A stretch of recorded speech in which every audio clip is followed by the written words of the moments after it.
আসসালামু আলাইকুম বন্ধুরা। এখন আমি মোটরসাইকেল নিয়ে বরিশাল বিভাগ বরগুনা জেলায় বরগুনা জেলায় যাচ্ছি। এই যে দেখুন, বরগুনা ফেরিঘাট থেকে যাওয়ার একমাত্র রাস্তা এটাই সেই বরগুনার মহাসড়ক। এই মহাসড়কটি আসলে এতই ছোট, একটা জেলা হিসাবে রাস্তাটা আসলে অনেক ছোট। দেখুন আমি মোটরসাইকেল নিয়ে যাচ্ছি। আসলে রাস্তাটা কী অবস্থা এই রাস্তার, এবং ছোট বড় যানবাহন এখানে কীভাবে চলাফেরা করে সেটাই আজকে এই ভিডিওটার মাধ্যমে তুলে ধরেছি।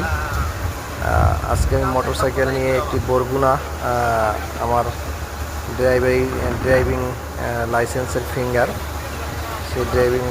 ফিঙ্গার দেওয়ার জন্য যাচ্ছি। বন্ধুরা, আপনার সাথে থাকুন এবং দেখতে থাকুন আসলে বরগুনার মহাসড়কটির কী অবস্থা।